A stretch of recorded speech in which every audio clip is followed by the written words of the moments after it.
শঙ্কর, এবার তুমি বিন্দির দেখভাল করবে কিন্তু। আমাকে আর সহেলিকে সব কথা বলবি, কি অসুবিধে হচ্ছে, তোর কি কষ্ট হচ্ছে, কেমন? শঙ্করদা, তুমি না বিন্দির জন্য ওই ছোট ঘরটা খুলে দেবে। হ্যাঁ মা, বলো এই ঘরটা ঠিক হবে না? বেশ খোলামেলা আছে।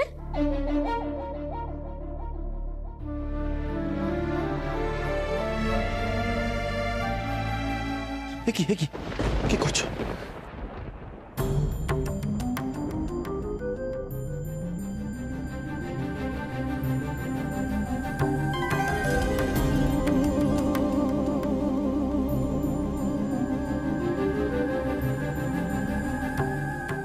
থাক, সাবধানে থাকিস, আর এই সময় সুস্থ থাকতে হয়, বুঝলি? ঠাকুর তোর দিকে মুখ তুলে চেয়েছেন, দেখিস তোর স্বামী ঠিক ফিরে আসবে। খোকা, তোরা এই শরীরে এতক্ষণ ছিলিস কোথায়? আসলে কোন মুখে বলবে ওরা কোথায় গিয়েছিল?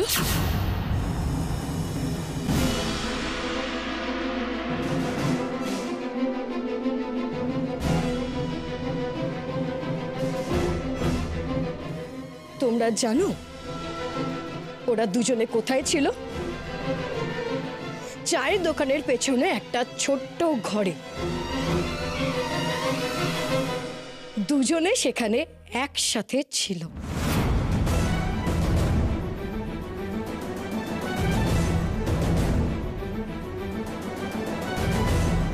এসব তুমি কি বলছো বৌমা? আমার এসব কথা শুনে আমাকে খুব নির্লজ্জ মনে হচ্ছে, তাই না বাবা? তাহলে ভাবুন তো আমার এই কথাগুলো বলতে কতটা কষ্ট হচ্ছে। বৌমনি, আপনি আপনি ভুল বুঝছেন আমাদের। থাক বিন্দি, আর একটা কথাও তুমি বলবে না। তোমার মুখ থেকে আর একটা কথাও আমি শুনতে চাই না। আসলে বাইরে গন্ডগোল হচ্ছিল বলে আমরা ওই ঘরে লুকিয়েছিলাম। গন্ডগোল তো অনেক পরে হয়েছে, তার আগে তো তোমরা এই বাড়ি থেকে বেরিয়ে গেছিলে না? আমার বরকে নিয়ে তুমি পালানোর চেষ্টা করছিলে, তাই তো? বর না হাতি? তোমার নজর খুব খারাপ বিন্দি। বাজে কথা বলাটা বন্ধ করুন।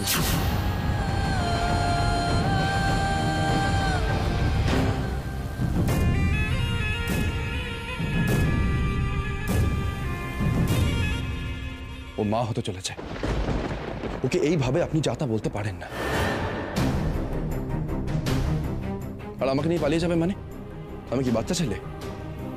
কেউ আমাকে নিয়ে পালিয়ে যাবে ভাবলো আর আমি তার সাথে পালিয়ে যাব? এই বাড়িতে আমি আমার কোনো অতীত মনে করতে পারছি না। আমার দম বন্ধ হয়ে আসছিল বলে আমি নিজের ইচ্ছে বাড়ি ছেড়ে বেরিয়ে গেছিলাম। আর তারপর যখন বিপদে পড়ি তখন বিন্দি সেখানে ছুটে গিয়েছিল আমাকে বাঁচাতে।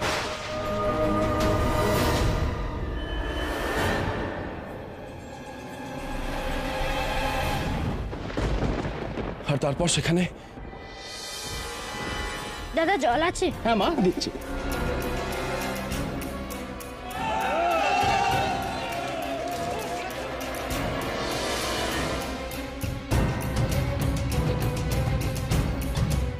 কোথায় যাচ্ছি আমরা? আপাতত ওই দোকানে চলো। দাদা, কি হয়েছে বাইরে? আর বলো না, আবার সেই ঝামেলা শুরু হয়েছে। আজও বোধহয় রাস্তাঘাট বন্ধ হয়ে যাবে। আচ্ছা, আমরা যদি এখানে কিছুক্ষণ থাকি আপনার কি খুব অসুবিধা হবে? না মা, কোনো অসুবিধা হবে না, থাকো, তবে বেরোবার চেষ্টা করবে না। দয়া করে এইভাবে ওকে সবার সামনে খারাপ প্রমাণ করার চেষ্টা করবেন না। তোর তো কোনোদিন এত মেজাজ ছিল না বাবা, তাহলে এসব কি ওষুধের অ্যাকশন? একদম ঠিক কথা বলেছো বৌদি। এরকম হয় জানো তো, ওষুধের অ্যাকশনে শান্ত ছেলের খুব মেজাজ হয়, আবার জলে ভয় পাওয়া ছেলে সে দিব্যি নেমে সাঁতার কাটে, সব হয়।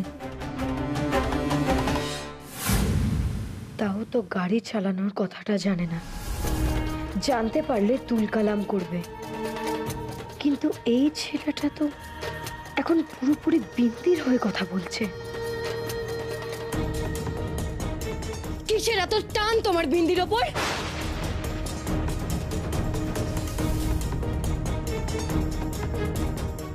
ঠিক আছে বৌমা, শান্ত হ।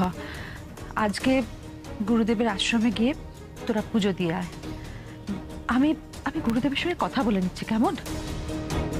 সবের দিকে গুছিয়ে রাখছি, যা তোরা। হ্যাঁ মা, তুমি যেখানে যেতে বলবে আমি সেখানেই যাব। তুমি যা করতে বলবে আমি তাই করব। আর কি কি করতে হবে আমায়? যা বিন্দি, তুই ঘরে গিয়ে রেস্ট নে। কি হলো ব্যাপারটা? বিন্দি মা হতে চলেছে, তার জন্য এমনি এমনি তিলোত্তমা তো এতটা রাখবে না। এর পিছনে অন্য কোনো গল্প নিশ্চয়ই আছে। আর তাই যদি হয়, তাহলে এই ছেলেটা সৌনক হোক বা না হোক, ওকে আমার এখনই সরাতেই হবে। প্রাণে না শেষ করলে এরপর অনেক নতুন নতুন গল্প তৈরি হবে, যেগুলো পরে আটকানো খুব মুশকিল হয়ে যাবে।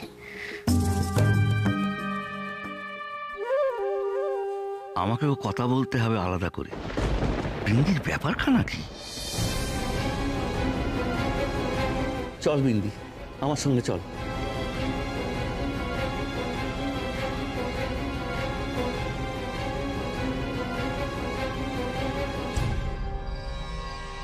কি ব্যাপার কি রে তোর? হ্যাঁ, তোকে কি আমি মেয়ের মতন ভালোবেসে খুব ভুল করে ফেলেছি? কেন? আমি আবার কি করলাম? কি করেছিস তুই? তোর কোল জোরে যে সন্তান আসতে চলেছে, তুই কি চাস তার ক্ষতি? এ তুমি কি বলছো শঙ্কর কাকা? কষ্ট লাগছে তো? আমারও কষ্ট লাগছে। শোন বিন্দি, আজ বৌমনির যে রূপ আমি দেখেছি, তার জন্য আমার আরো ভয় বেড়েছে। তোর জন্যে। কেন? কি হয়েছে? শুধু একটা কথা মাথায় রাখ, এরা আমাদের মনিব।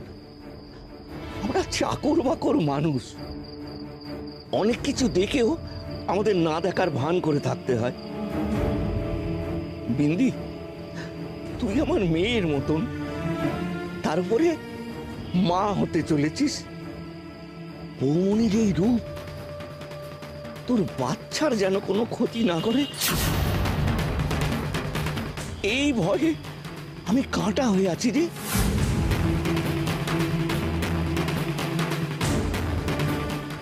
কেন? কি করবেন উনি? এত কথার উত্তর আমি দেব না বিন্দি। শুধু একটা কথা বলি, ওনার পথের কাঁটা হতে যাস না। কিছু দেখে থাকলে আমায় বল, আমি বুদ্ধি করে সর্বনাশ এড়ানোর চেষ্টা করব। তুই কিছু করতে যাস না বিন্দি, তুই কিছু করতে যাস না।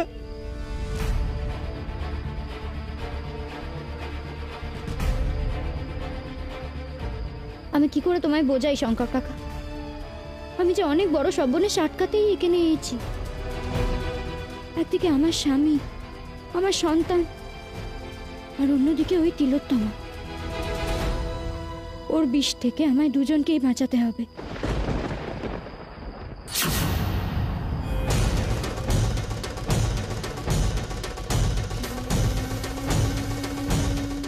আজ আবার দুধের বাটি নিয়ে ওদিকে কোথায় যাচ্ছে?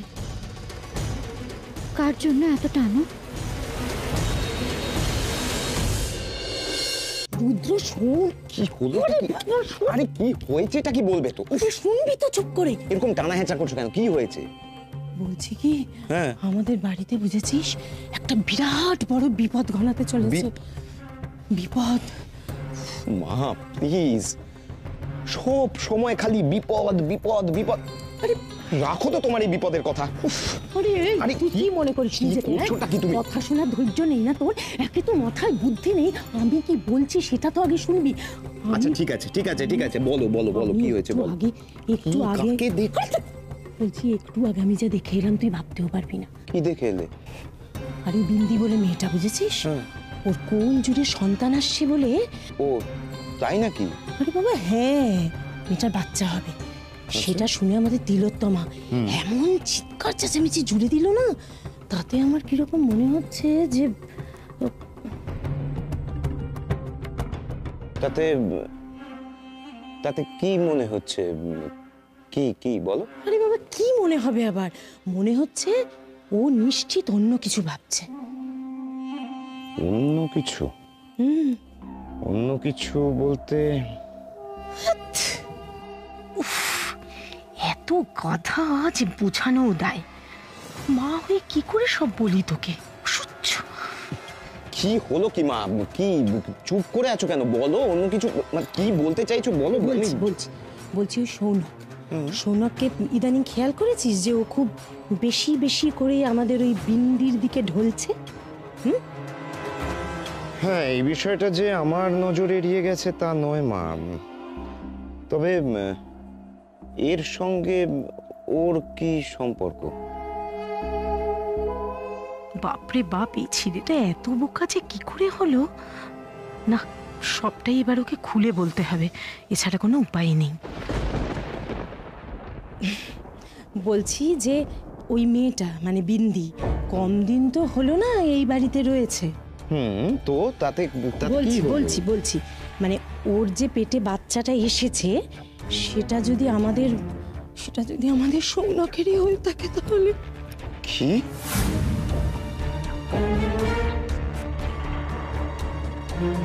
কি বলছো তুমি মা? না, আমি এই সম্পত্তির অন্য কোনো ভাগিদার আর হতে দেব না মা, কিছুতেই না। যাক, তোর মাথায় এবার তাহলে ঢুকেছে যে বিপদটা কি এবং বিপদের কারণটাই বা কি। বলছি কি রুদ্র, যদি সম্পত্তি তুই রাখতেই চাস তাহলে তোকে আজকেই কিছু করতে হবে। একটু পরে ওরা সবাই মিলে আশ্রমে যাচ্ছে, জানিস? যা করার আজকেই কিছু একটা কর। করবো মা, আজকেই কিছু একটা করব, হয় স্পার নয় স্পার।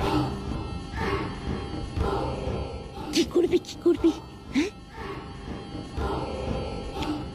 আচ্ছা মা, দাদা ভাই তো গাড়ি চালাতে পারতো না, তাই না? না পারতো না। কেন? হ্যাঁ, হবে। ওই গাড়িতেই আজ হবে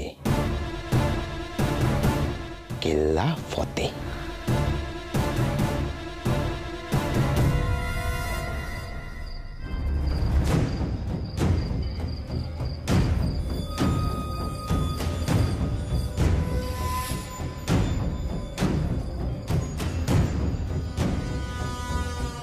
কোথায় যাই ও রোজ?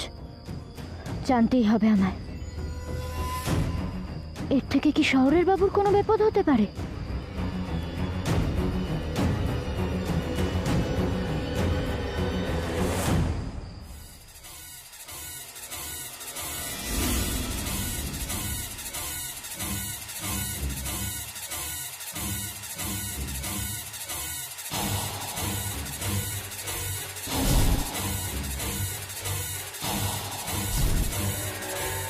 বিপদ তো আছে, আজ আমার হাতেই দাদা ভাইয়ের বিপদ। শেষ দেখে আমি তবে ছাড়ব।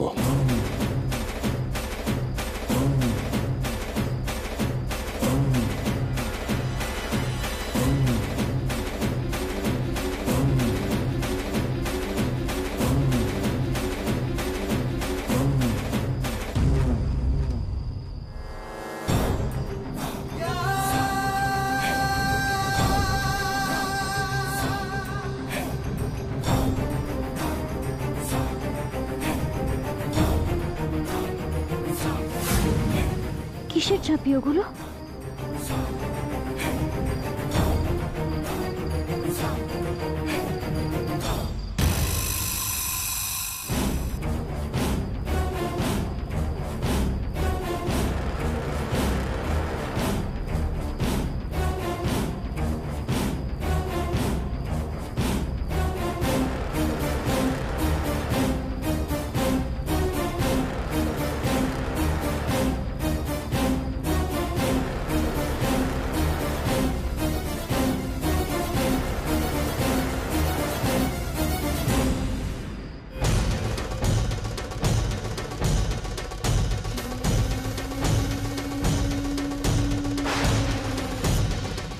সাপ।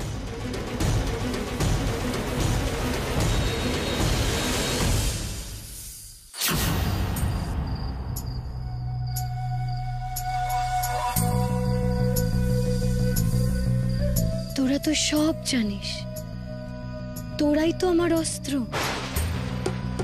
আজ অব্দি তোরা কত কাজ করে দিয়েছিস আমার।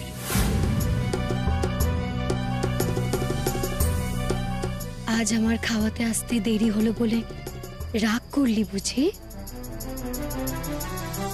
তোরা আমার সাপ, আর সবার জন্য তোরা অভিশাপ।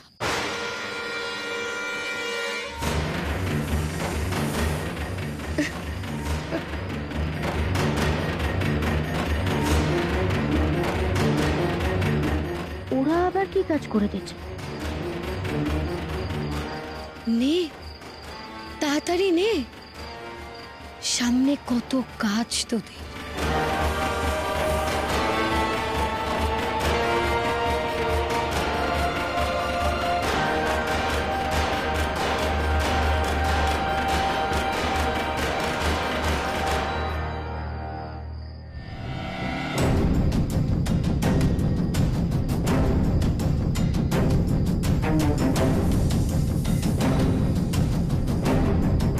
কি করছেন উনি ওখানে?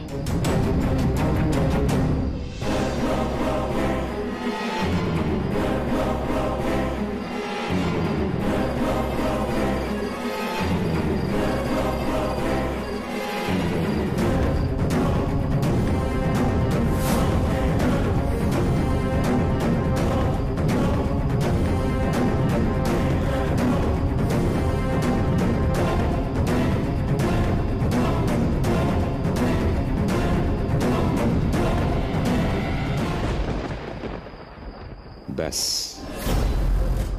আজ দাদা ভাইয়ের মৃত্যু কেউ আটকাতে পারবে না।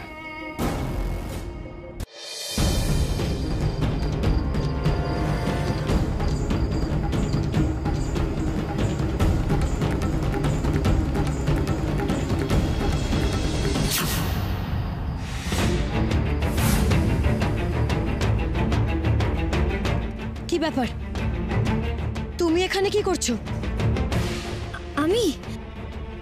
আমি তো কি তুমি কি? আমি আসলে ওই আমার পিছু নিচ্ছিলে তাই তো? এখন কেউ লেবু খায়? বারণ করেছি না তোকে যে সন্ধ্যের পর আর টক খাবি না? দেখেছো বৌনি, বারণ করলে না কোনো কথা শোনে না। তুমি এখানে কেন শঙ্করদা? ময়লা বৌমনি, ময়লা ঘরের মধ্যে অনেক ময়লা জমেছিল, তাই আমি ওকে বললাম যে আমি এগুলো লেবু গাছতলায় ফেলে আসি। ব্যাস, সঙ্গে সঙ্গে বলে কি, শঙ্কর কাকা গাছে লেবু আছে। আমি ঠিক তখনই বুঝেছি আমি চিনি না।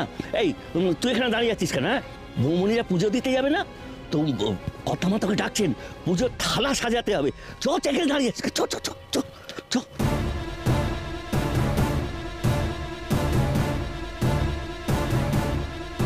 ব্যবস্থা এবার একটা করতেই হবে। এটা গুরুদেবের দক্ষিণা। ফলের ঝুড়ি আর মিষ্টির বাক্স আমি গাড়িতে তুলে দিয়েছি। তুই আর বৌমা গিয়ে পুজো দিয়ে আয়। শোন, ঠান্ডা মাথায় দুজনে পুজো দিবি, বুঝলি? দেখবি তোদের অমঙ্গল কেটে যাবে। কি রে, বুঝলি তো?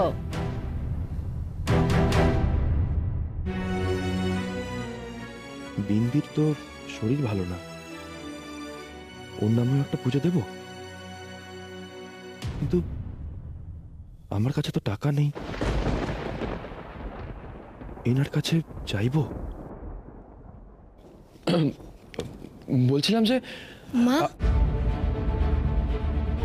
আমি তৈরি। বাহ, কি সুন্দর লাগছে। খোকা, কি বলছিলি রে?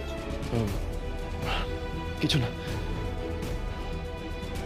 তোরা একটু দাঁড়িয়ে যা, বুঝলি? বিন্দি পুজোর ডালা সাজিয়ে নিয়ে আসছে।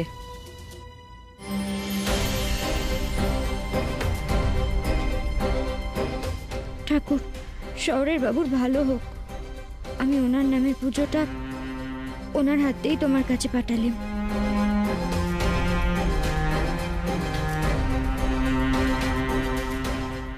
কিন্তু ওনারে একা ওই বৌমনির সাথে ছেড়ে আমি কি ঠিক করছি? তোরা আমার সাপ আর সবার জন্য অভিশাপ। যা দেখলেন ওই মহিলা খুব সাংঘাতিক, ও সব পারে। যদি আমার শহরের বাবুর কোনো ক্ষতি করে দেয়, বৌমনির সাথে শহরের বাবুরে ছাড়তে ভয় করছে, যদি কোনো বিপদ হয়। আগামী 29শে ডিসেম্বর থেকে জি বাংলা দেখতে হলে মাত্র 45 টাকায় জি ফ্যামিলি প্যাক কিনুন আর নির্বিঘ্নে দেখুন আপনার প্রিয় সিরিয়াল সীমারেখা।